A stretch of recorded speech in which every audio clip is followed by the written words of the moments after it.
கண்ணே ஒன்னாலதான்.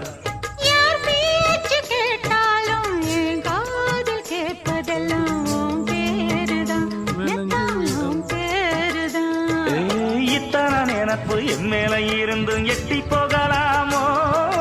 கட்டுப்பாடு இருந்தும் கட்டிக்கு முன்னே ஒட்டிக் கொள்ளலாமோ?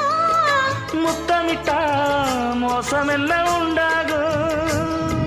சத்தமிட்டா உன் நிலைமை என்னாகும்?